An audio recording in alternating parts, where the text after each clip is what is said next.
unasalachi asị m nke onye chiri ya zere o ji ngajeri cheta onye ji aka na nke taa bụ Wednesday afọ abalị 14 nke ọnwa April n'afọ 2021 ka anyị kụọ ya gbodo ngwongwo m n'akwụkwọ akụkọ nke taa. Chinonso Ugorji bụ aha m, CPC onye nkụka.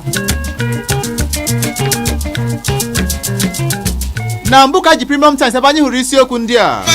Ebe anwụchiela aka chịbụrụ steeti Imo n'oge ochie Rochas Okorocha akụkọ kọrọsio na ndị ọrụ EFCC nwụchiri Okorocha dịka ha kpọchara ya oku ọtụtụ oge n'ihi ebubo mpụ dị iche iche. Anyị atụfuola ọtụtụ dọla iji ree ntụ simenti na Naịjirịa, ya ka Dangote na-ekwu. Ihe mere anyị jiri họrọ mba Ghana dịka isi ụlọ ọrụ anyị na mpaghara Afrịka na-abụghịkwa Naịjirịa, ya ka Twitter na-akọwa. Ọzọkwa ndị enyemaka n'okwu iwe mela mkpesa n'ihi akwụghị ha ụgwọ ọnwa. APC ajụla Akpabio dịka onye ndu ya na Akwa Ibom, ka anyị hụrụ na Premium Times n'ụtụtụ a.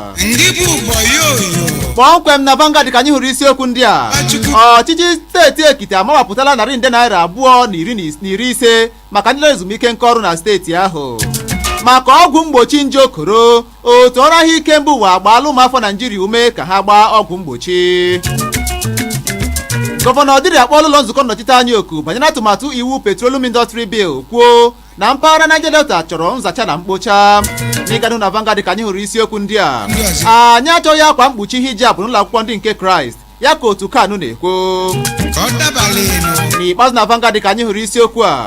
Onye ọbụla na-esonyere ebubo agụ iji gbaa otu ọrụ nchekwa ESN nke ga-adị nkwadobe izute ndị nna nna ya ha, ya ka IPOB na-adọ aka na ntị.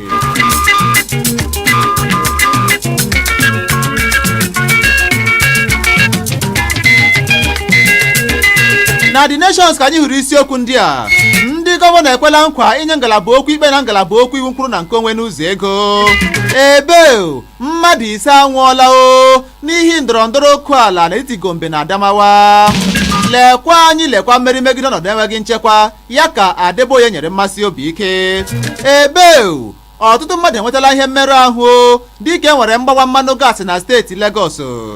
Ndị ọrụ nchekwa Amoteku na-anwụchiela mmadụ 4 ndị a na-enyo enyo ịbụ ndị ntọrọ mmadụ na steeti Ekiti. Ihe mere na gọọmenti agaghị ebelata ọnụahịa mmanụ gaasị eji esi nri, ya ka ndị ahịa na-akọwa, ka anyị hụrụ na The Nation n'ụtụtụ a. Na Tribune ka anyị hụrụ isiokwu ndị a. Ahọpụtaghị gọọmenti mụ ịkwụ naanị ụgwọ ọnwa ya ka El-Rufai na-ekwu.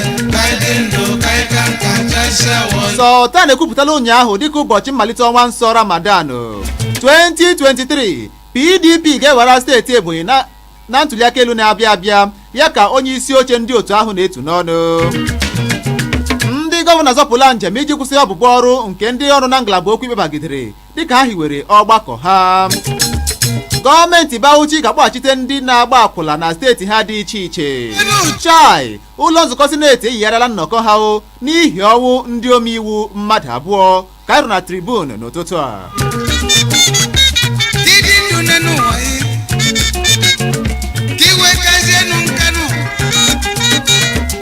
Kpọmkwem na Daily Post ka anyị na ugbu a ebe anyị hụrụ isiokwu ndị a. Ebe ndị ọkpa egbe wakpola gwagwalada gbawa ndị uwe ojii aka tọrọ ụfọdụ ndị bi n'ebe ahụ.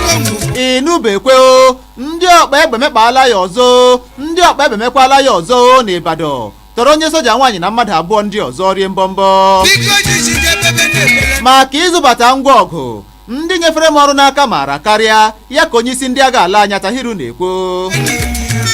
Amaara m na ịbụ nwoke nwere obiọma, Chineke ga-eburu gị agha, ya ka Adeboye na-agwa El-Rufai. N'ịgadụ na Daily Post ka anyị hụrụ akụkọ ndị a. N'ihi enweghị nchekwa, onye ụkọchukwu agbaala ụmụafọ Naịjirịa ume banyere ịhụnanya na ịdị n'otu. Otu South East Revival Group akọwala ebubo agụ dịka egwu ụmụaka bụ nke emere iji kpaa ọchịchị etiti obiọma, ka anyị hụrụ na Daily Post n'ụtụtụ a. Kpọmkwem na The Sun ka anyị hụrụ ndị a. Ndị uwe ojii anwụchiela otu nwoke maka ịmagbu onye ụkọchukwu alakụba na steeti Niger. Ramadan Saraki agwala ndị alakụba ume ka ha kpee ma rụkwa ọrụ maka udo n'ịdị n'otu Naịjirịa. Ụmụ nwaanyị emeela mkpesa megide mkpamkpa ndị ọkpa egbe n'otu obodo na steeti Edo. Ọchịchị kansụl ndị enwere na steeti Rivers enweghị ihe ngọpụ ọbụla inye ndị ha na-achị uru ọchịchị ọhakarasị ya ka Wike na-ekwu. N'ikpeazụ na Disọn ka anyị hụrụ isiokwu a, IPOB akwala ebubo agụ emo kwuo na ESN egwuila ka egwi m.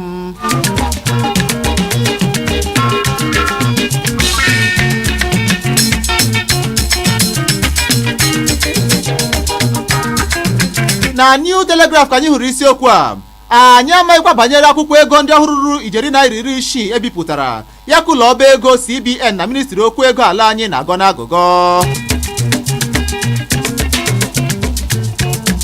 Chetanụ ndị ụwa na-atụ n'ọnụ na ndị gbara ọsọ ndụ na mmemme Ramadan nke afọ a ya ka Buhari na-agwa ndị ụka alakụba, ugbumo enweghịkwa ihe jikọrọ udele na baba o, ụzọ mụ na ndị Boko Haram ọ bụ n'ebe ya ka Pantami na-agọ n'agụgọ.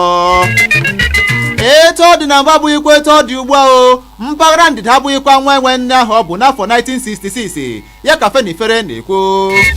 Ụmụafọ Naijiria mere ka okpukperechi bụrụ ahịa na-enweghị uru ya ka Kuka na-ekwu.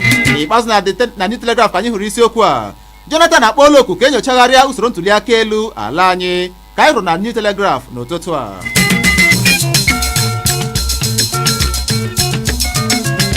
Na The Punch ka anyị hụrụ isiokwu a, EFCC kpọrọ m oku, ọ bụghị nwụchi ka ha nwụchiri m ya ka Okorocha na-ekwu. Ebe ndị ọkpa egbe egbuola mmadụ 4 mere ofu onye ahụ na steeti Kaduna. Ịnụbekwe ndị omekome egbuola onye uwe ojii inspektọ na steeti Delta ji chie egbe ya. Onye isi ndị uwe ojii ala anyị na-achọ ka arụzigharịa ogige ụlọ obibi ndị uwe ojii dakpọrọ adakpọ. Ikpeazụ na The Punch ka anyị hụrụ nke a, ịnụkwa m ndị ọkpa egbe wakpola ụlọọrụ ndị uwe ojii na Cross River pụnara ha egbe AK-47, ka anyị hụrụ na The Punch n'ụtụtụ a. Kpọmkwem na News Echo ka anyị hụrụ ndị a, ebe ifufe mmiri ebibiela ụlọ karịrị 100 na Aguleri steeti Anambra. IPOB adọla ndị ntorobịa Igbo aka na ntị megide otu ọrụ nchekwa ebube agụ. Ọzọkwa ndị ọkpa egbe wakpola otu obodo na steeti Ebonyi gbuo mmadụ 4 bibie ọtụtụ ụlọ obibi.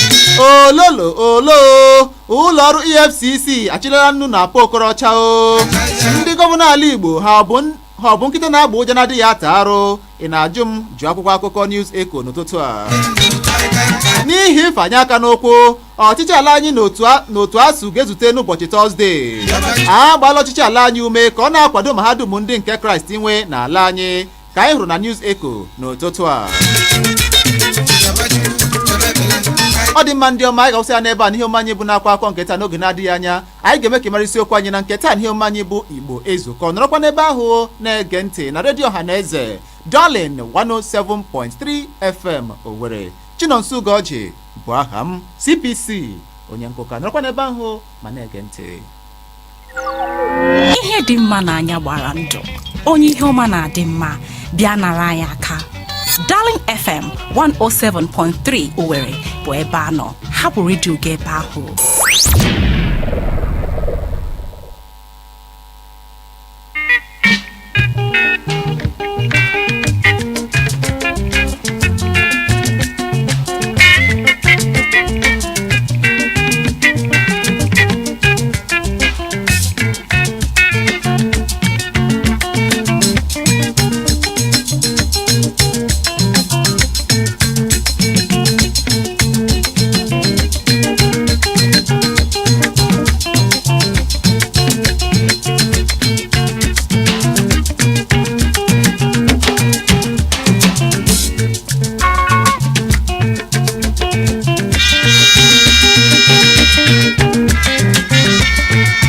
Ọ dị mma onye nke mana mekelekwa gị ọzọ na nketa dịka ọchara ihe ọma anyị bụ Igbo Ezukoo nketa na redio Ọhaneze Darlin 107.3 FM Owerri. Ọ dị mma na nketa anyị ga-eleba anya n'ihe banyere nchekwa mpaghara South East, bụ mpaghara ala Igbo. Kemgbe ọtụtụ oge ka nọ na-akpọ oku ka ehiwe otu ọrụ nchekwa ndị ga-enye aka hụ na ebulikwuru okwu nchekwa mpaghara ala Igbo anyị ebe a. Anọla na kemgbe na-akpọ oku ya nnọọ aka nri aka ekpe, na-akpọ oku ya ihu na azụ, na-akpọ oku ya elu na ala ka e nwee ike hiwe otu ọrụ nchekwa ga-ahụ maka mpaghara ala Igbo. Ọ bụ n'ihi nke a ka m chere na ndị otu IPOB mapụrụ n'iwu jiri hiwe otu ọrụ nchekwa nke ha kpọrọ Eastern Security Network, bụkwanụ nke na-adabaghị n'anya ndị gọvanọ ala Igbo, bụ nke ha kwuru na ọ bụ nke na-adabaghị n'iwu, na ọ bụ nke megidere iwu, ya bụ na ka eleghara otu dị otu ahụ anya.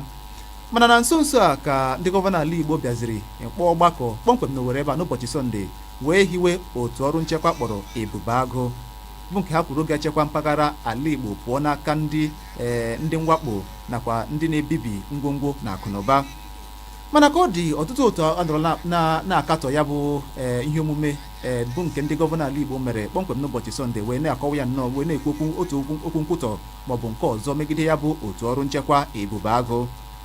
Ọ dị mma otu South East Revival Group SERG kọwara Ebube Agụ dịka egwuregwu ụmụaka bụ nke ndị gọvanọ South East wepụtara iji kpaa ndị isi ọchịchị ala anyị obiọma karịa ichekwa ụmụafọ mpaghara South East. Dịka onye isi oche otu ahụ Willie Ezukoo siri kwuo, ọ bụ ihe na-atọ ọchị na ndị gọvanọ gwara ndị ọrụ nchekwa ka ha tinye ya n'ọrụ bụ iwu machiri ịkpa nri na ma aghara aghara, dịka ọ jụrụ na enwere iwu hiwere Ebube Agụ bụ nke machiri ịkpa nri na ma aghara aghara na mpaghara ala Igbo. Ọ gara n'ihu kwuo na ọ bụ kemgbe ahụ agbachiri obodo n'ihi nje okoro ka ndị otu ya ji na-arịọ ka ehiwe otu ọrụ nchekwa na mpaghara ala Igbo, mana okwu ha niile bịara fanye n'ogwu tụtụrụ okwa mgbe ndị oji egbe achị ehi gara wakpuo obodo ndị e nwere na steeti Ebonyi. Nke ahụ bụ okwu ọnụ onye isi ndị otu South East Revival Group ya bụ Willie Ezukoo. Ọ dị mma otu nke ọzọ akpọrọ World Igbo People's Assembly YPAS adọla ndị gọvanọ South East aka na ntị ka ahụ na ndị ọrụ nchekwa Ebube Agụ agaghị na-ama ndị nke Eastern Security Network ESN aka n'ihu, kama ka otu ọrụ nchekwa abụọ ahụ gbakọ aka n'ọrụ iji nye mpaghara ala Igbo ezi nchekwa.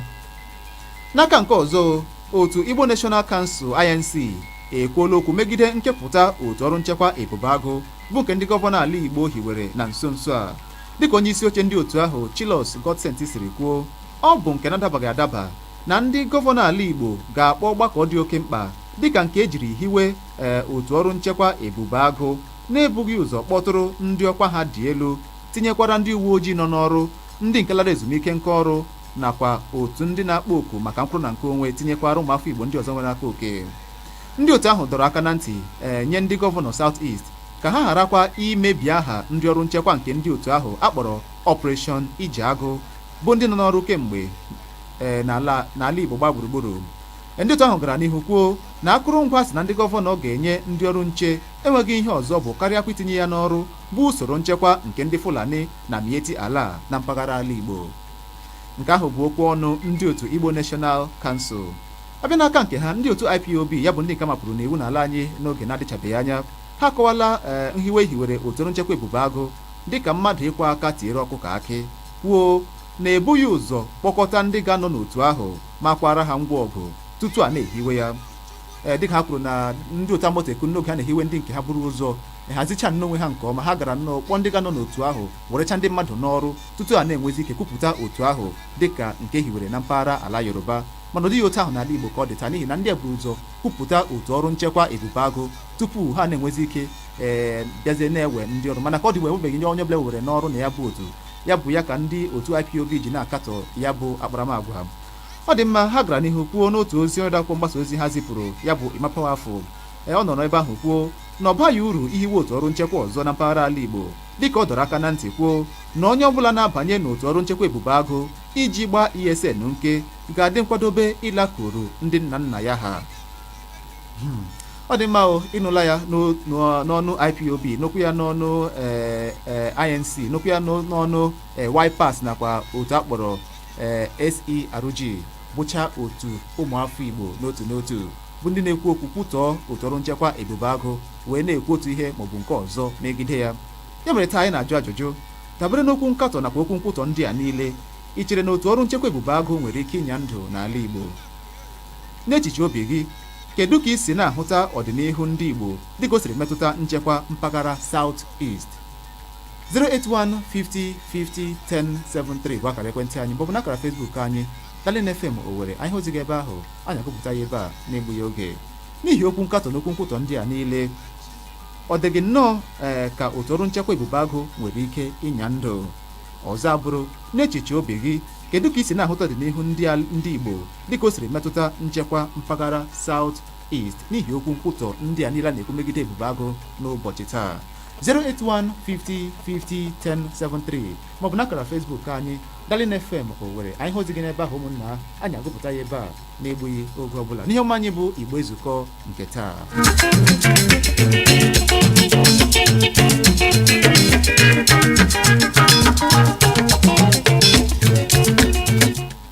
Ị bọọla chie ya gazere gị nụ ụwa bụ anaghị mma nwanne.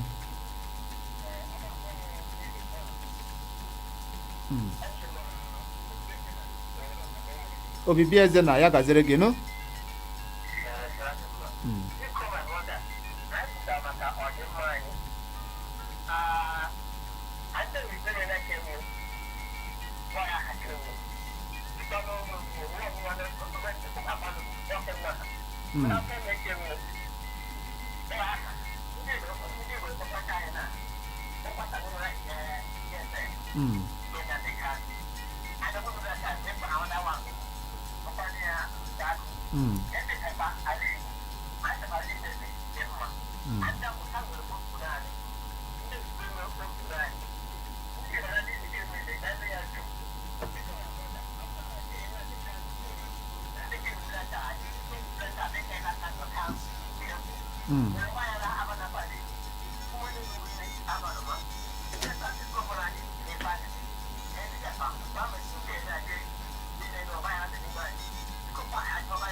Only man had the game in that go. I can the can and maybe can add them. But one of the who don't own the Arigo, got a number. Who are on the camera?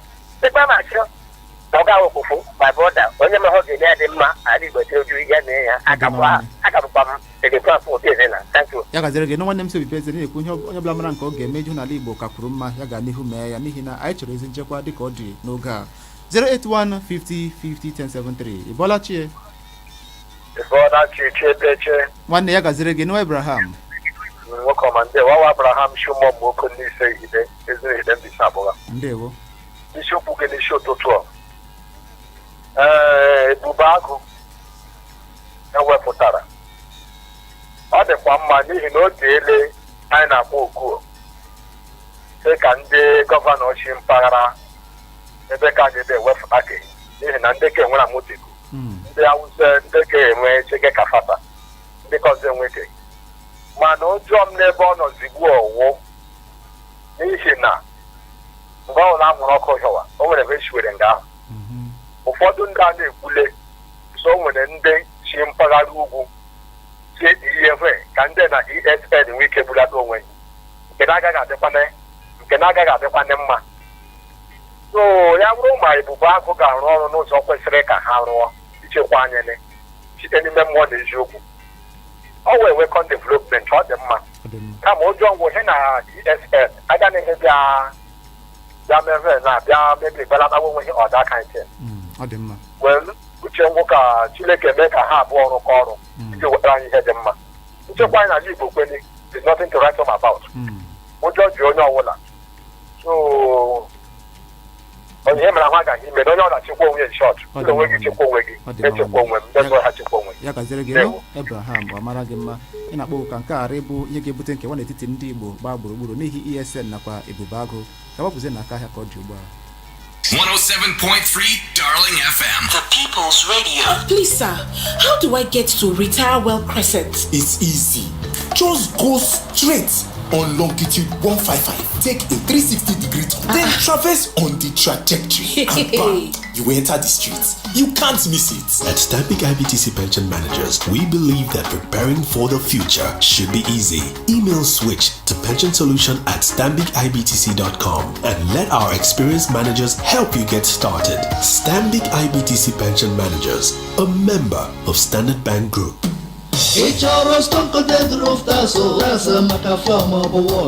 Aluminum profiles are foreign doors, so now we and yours are the man. But look at this for Nigeria Limited. I can make up your mouth. You give price and our quality. Piana Ken Desmond Industries Nigeria Limited go test stone coated roof tiles again, water collectors, aluminum profiles na accessories maka window na partitions again, stainless steel pipes na accessories maka staircase na handrails again, PVC ceilings, marble, granite, udi ceramic tiles niile, foreign security maọbụ bulletproof doors, steam bath, jacuzzi, shower cubicles na complete sanitary wear. Ken Desmond ga-erenye ma kụnyere gị ihe ndị a niile n'ụlọ na quality na ọnụ ala dị mma. Ọtụrụ Ken Desmond na 3D building materials and finishing plaza ọhụrụ na-ewu ewu dị na Timber Market Junction, Road Safety Road, Naze Owerri, maọbụ na Ken Desmond Plaza 197 Douglas Road Owerri, maọbụ kwanụ na Ken Desmond Plaza 88 Aba Road Umuahia, phone 0803 553 2369.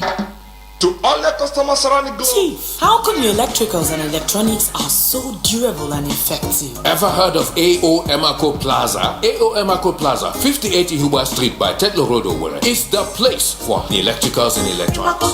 For those with highest in electricals and electronics. Welcome to AO Emaco Plaza. Dealers in all types of electrical appliances, electronics like home theaters, TVs all sizes, fridges, freezers, generators, office and household furniture, garden lights, switches, sockets, Italian chandeliers, distributors of Nigerian wires, cables and armored cables like Cabel, Metal, Berliak and Coleman wires and cables. What are you waiting for? Rush now to AO Emaco Plaza, 58 Ihuba Street by Tetlo Road Owerri. Phone 0803 7213 Email emacoglobal@yahoo.com. Emaco Plaza, 58 Ihuba Street by Tetlo Road. Your one-stop shop for quality cables, fittings, electricals, and electronics. Expressions without words won't have it any other way. Moments will feel joy. Been lost in the moment, the freedom. You will find that's what's celebrating. Find the satisfaction in the nourishing trend and sparkling. Celebrate a little ways, making big differences in the nourishing trend and sparkling. Enjoy in red grape, white grape, peach variants, the Valletta sparkling fruit drink. Celebrate every moment. Another premium product from Intercontinental Distillers Limited. Good P Marketing Company Nigerian Limited, import of all kinds of tiles, the home of Italian tiles in Owerri, all made in Italy, all kinds of Italian bricks, Italian wall, Italian grace and non-grace tiles. Head office, Thailand Mall, Shop 4C at Naze Timber Industrial Market, Owerri, Imo State. Branch office at Ngokbala Line, Shop 116, Shop 280, Shop 281 and Shop 287. For more inquiries, call 0704 742 2812 0813 9304 185 or 0806 457 4034. Please, sir, how do I get to Retire Well Crescent? It's easy. Just go straight on longitude 155. Take a 360-degree turn, then traverse on the trajectory. And bam, you enter the streets. You can't miss it. At Stambik IBTC Pension Managers, we believe that preparing for the future should be easy. Email switch to pensionsolution@stambicibtc.com and let our experienced managers help you get started. Stambik IBTC Pension Managers, a member of Standard Bank Group. Luxury building and accessories. Original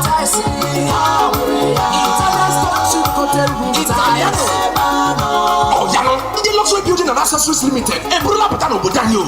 Italian chip coated roof tiles. Bambam Italian roof tiles. Eta kuche nulo. Kajara. Asuna di boroja unkele kasina miri na mumaya. We also kesuru Italian stone coated roof tiles. Ikadi Luxury Building and Accessories Limited ne botaranye. Ewe dia no diri nabo. Galaxy roof tiles. Yana luxury roof tiles by Feru. Obuya beba kedina tiles. Onwere jiri mara puru iche. Odi mfe ikunye nulo. Odi ya nyaro. Okwa kaya wali mu ya. Odi ihe gatapu mu ya. Onwekwara kongwa kege boche weli bakaya. Obuno kamu obuno kemiri no yi. Okebe karo gidi oto pesere. Ha nwere ya no diri shingle, bond, classic, shake, roman, milano, tiza, slate. No diri njoso di chiche. Kolo ya di gachari o. Ekwenti 070-40-333-333. Kajara. Italian stone chip coated roof tiles. Have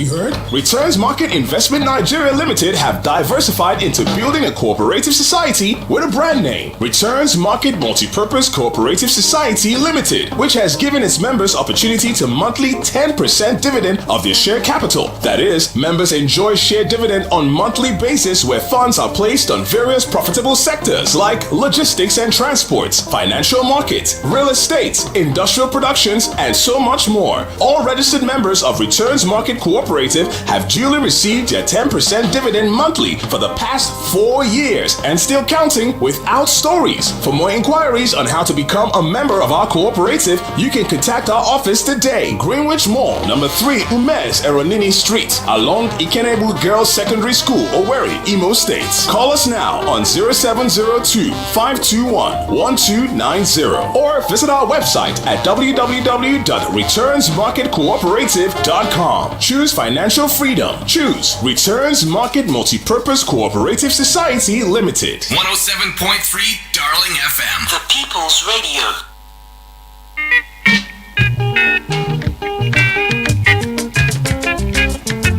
dị ma ihe ọma anyị bụ Igbo Ezukoo nketa na redio Ọhaneze Darling 107.3 FM na atụrụ banyere otu ọrụ nchekwa ebube agụ ehiwere kpọmkwem n'ala Igbo ebe nke ọtụtụ otu na-akatọ ka ọ dị ugbu a dịka m siri kwuo na mbụ otu South East Revival Group SCRG na-ekwu na nke ahụ bụ egwu ụmụaka n'ihi na ọ bụ otu ewepụtara iji hụkwa na akpara ọchịchị etiti obiọma karịa ichekwa mpaghara ala Igbo. N'otu aka kwa otu nke ọzọ akpọrọ World Igbo People's Assembly YPAS na-ekwu ka ndị ọrụ nche a akpọrọ ebube agụ ka ha na ndị ESN rụkọ ọrụ ọnụ iji chekwa mpaghara ala Igbo karịakwa ibuso ndị otu ESN agha. Otu nke ọzọ akpọrọ Igbo National Council nakwa n'aka nke ha kwuo na ọgbakọ ejiri hiwe ya bụ otu ọrụ nchekwa bụ ka adabụ ya adaba n'ihi na ebughị ụzọ kpọtụrụ ndị ọkwa ha dị elu tinyekwara ndị uwe ojii na-arụ ọrụ ndị uwe ojii nọ n'ọrụ nakwa ndị kelara ezumike nke ọrụ tinyekwara otu ndị ọzọ na-akpọ oku maka nkwụrụ na nke onwe ya na ndị ọzọ nwere aka oke ọkwa ha dị elu n'ala Igbo tupu a na-enwe ya bụ ọgbakọ. Dịkwa ka ha kwuru na nke a bụ iji tinye ya n'ọrụ bụ usoro nchekwa nke ndị Fulani na Mieti ala na mpaghara ala Igbo.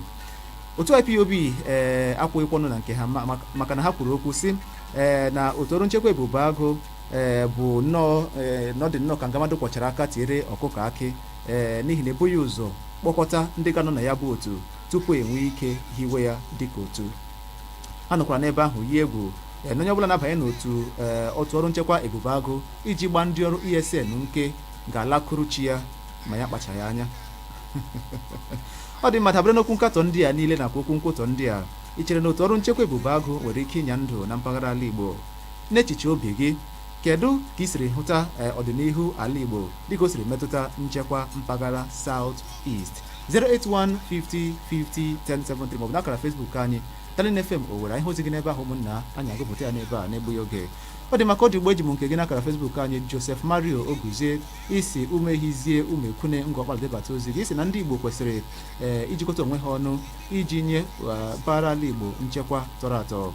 Ọ dị meji m nke gị Bright Agụ isi m ụtụtụ ọma dike dị ọha mma na-agị bụ Chief Bright Agụ si Ọhabile London dị n'obosi ma debata ozi gị isi na ntọala ejiri hiwe ebube agụ bụ nke na-adabaghị adaba n'ihi nke ahụ na ọ gaghị eguzo ya mere ka onye ọbụla soro ndị otu ọrụ nchekwa Eastern Security Network.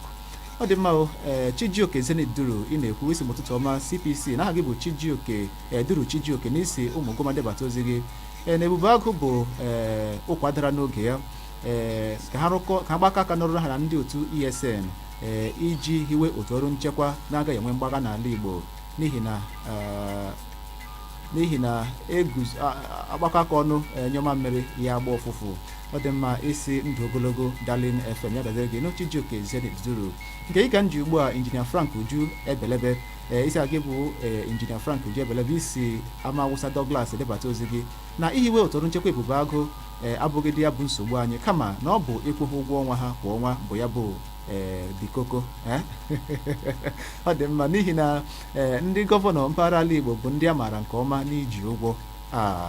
ọ dị mma nke a bụta ego na ọ ga-adị mma na ehiwe otu ọrụ a na ọ ga-adịkwa mma na akwụrụ ndị ọrụ ha ụgwọ n'ihi na ma akwụ ihe ụgwọ nke ahụ emeriri ebumnobi ejiri hiwe ya n'ala Igbo. Ọ dị mma, ya gaziri gị no Injinia Frank Uju Ebelebe 081 50 50 1073 maọbụ n'akara Facebook anyị Darling FM nwere ihe ozi gị ụmụnna anyị agụọ ya n'egbu ya oge. Ị bọọla chi? Hello. Afọ mbụ Ejike Ekwada esi n'Imo steeti Akpọnọ. Ejike ele mpaghara Imo steeti ọhụụ? Oru West. Oru West ngwa ga adịghị enu? Ihe na-ekwu gbasara ihe a bụ DSN bụ ihe anyị na-ediri. Anyị na-ediri abụba agụ, onye eji eruba agụ eme.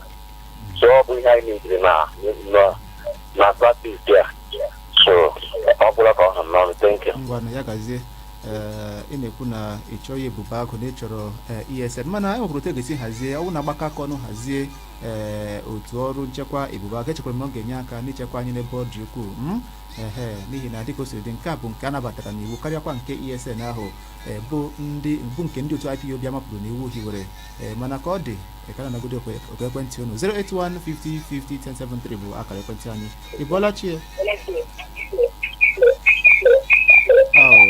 Kpaghachi anyị azụ elu n'oge a nke agbanyekwanụ redio ga-agbanyụ kpamkpam ka anyị ike n'oge nke ọma n'ebe a 081 50 50 1073. Ị bọọla chi?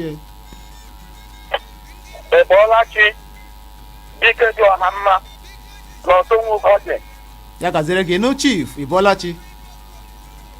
Ụwarịkwara gị mma o. Ụwarịkwara gị mma onye nke m. Dịka ị kwuru aha nwụ Chief Bright Akụ. Ana m echikwa n'ọha bele London nọ n'Obosema akpọ. Ihe m na-ekwu gbasara ihiwe ebube agụ kwụ na ntọala ejiri hiwe ya adịghị mma. Ihe mere m ji sị na ọ dịghị mma wụ ndị gọvanọ mpaghara ala Igbo gbakọtara ha ga-akpọrọ onye chief of staff ndị amị kpọrọ inspector general of police na ndị navy. Ndị a niile ha kpọrọ okwu a nwụcha ndị mpaghara ugwu. Anyị nwere ọha na eze ndị Igbo. Anyị nwetara ọtụtụ ndị mma ihe gbasatara security na ala Igbo. Mmadụ dịka Ọkairu ha nọcha na ndị ọzọ na-ada afọ aha. O nweghị mgbe a kpọtụwara ha. Mmadụ ọ ga-ewere kii ụlọ ya nye onye iro ya? Ọ ga-agbachigide gị ụzọ ma ọ kwanụ ihe emechie gị ụzọ na ọpụpụ ma ọ na mbata. Ọnwụ ihe a ndị gọvanọ mpaghara ala Igbo mere.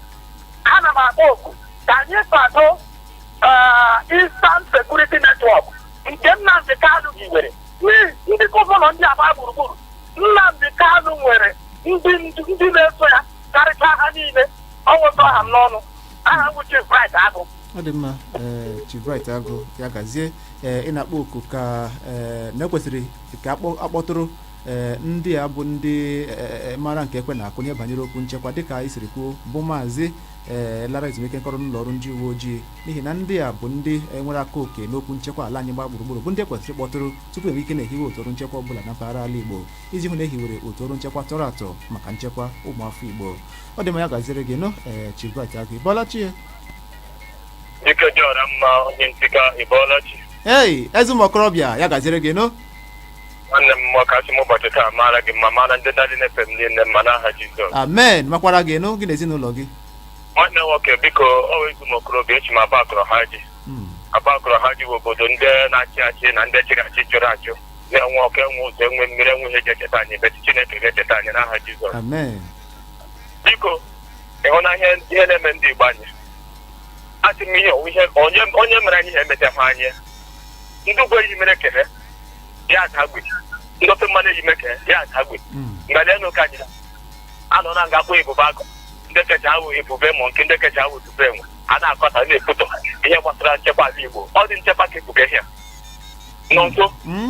Biko ikpere m nọ na asị ha biko kwado oke Kanu ihe mere ọ ga-abara anyị uru bara anyị ozigbo otu uru maka o nwere ngwa anyị niile ndị a na-akwụ ndị ụgbọ ndị ọchịchị anyị ebe a ga-eji ngwa ebe ndọrọ ndọrọ ọchịchị ụgwọ aga-akwụ ụgwọ echiri ha aha ihe jiri ebịa jiele ndị na-aga na ndị ya na-amaghị ego n'ụzọ. Achị m akwado onye ka ekwụgwọ ụgwọ na-ewekwana onye ọ na-aga ma ọ kwara ha were ke ha yi mere gbakọ ọrụ mgbidi ndị ka ndị ghara ije n'ime ọhịa na wuro ndị ji nta abụọ jere ime ọhịa otu onye chi nwanne ya nwoke ahụ yiri ya enwe ya gba biko ihe kpuga ya bụ nchekwa ha lelagharịrị ndị Igbo onye mere ihe ya Chineke nna gbaghara ka nwere onwe ndewo ino ya gaziere gị ọsị ndị Igbo lelagharịrị ọ dị mkpa ka ndị otu ọrụ ebubagụ gbakọrọ ndị ESN aka n'ọrụ iji hụ na echekwara ndị Igbo n'ụdị pụrụ iche ọzọ bụrụkwa na ọ rụtụrụ aka na ihe banyere iji ndị a egwu ndọrọ ndọrọ ọchịchị enwere ike ụbọchị echi ugbu a ga hụ na ndị gọvanọ nwere ike iji ndị a na-egbu ndọrọndọrọ ndị chọrọ ịzụ ọkwa ndị ndọrọndọrọ ọchịchị ga-eji ndị a na-egbu ndọrọndọrọ ọchịchị n'ala Igbo gba gburugburu ebe o ji na-akpọ oku ka enwe ike na-akwụ ndị a na-akwụlite ha ụgwọ kwa ọnwa ọbụla iji nwee ike wepụ ihu ha ndị na ndị a na-egbu ndọrọndọrọ ọchịchị ego maka iji kpara ha arụ n'oge ndọrọndọrọ ọchịchị ọzọ bụrụkwa na eme nke ahụ na ọ ga-enyekwa aka hụ na ha agaghị pụwa n'ụzọ na-emekpa ndị mmadụ ahụ na-anaghị ego ngarị maọbụ ego aka azụ n'otu ọ dị mma o n'akara Facebook anyị ka hụrụ nke gị ugbu a Kristi Ọparakụ isi m ụtụtụ ọma Chinonso Ugorji CPC na ebubagụ bụ nke a ga-etinye n'ọrụ iji chekwa ndị gọvanọ ndị ahọpụtara na ọ bụghị ndị Igbo isi na nke a bụ ọ dị mma isi m ndewo na ha gị bụ Chris si Alaba International Market debata ozi gị ọ dị mma Chris ana m ekele gị nụ mana ọ dị mma ọ bụ echiche obi gị echiche obi onye adịghị ya njọ Ọgbaji Obinna isi m CPC ụtụtụ ọma na aha gị bụ Obinna Ọgbaji sitere ezi obodo debata ozi gị na gị chere na ihe kwesịrị ime bụ ịkpọkọta otu abụọ ndị a mee ka ha ghọta na akị na ụkwa bụ nwanne naanị ihe dị iche bụ ụtọ ha ọ dị mma ịnụ ya gaziere gị nwanne maka iji asụsụ Igbo kajara akaja dịbatara anya n'ụtụtụ ya gaziere gị Kingsley Ugwuegbu isi na ka ndị gọvanọ hiwe ọgbakọ ntụliaka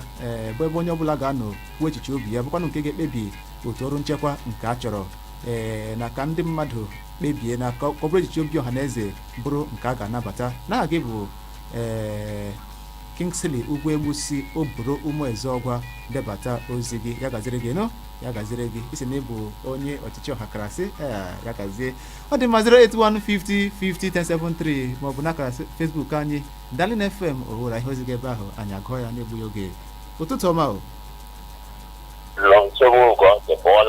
abụọla m chi Elda gị nwakwanụ ya kpekwala gị nnọọ biko kpuo blanket nụ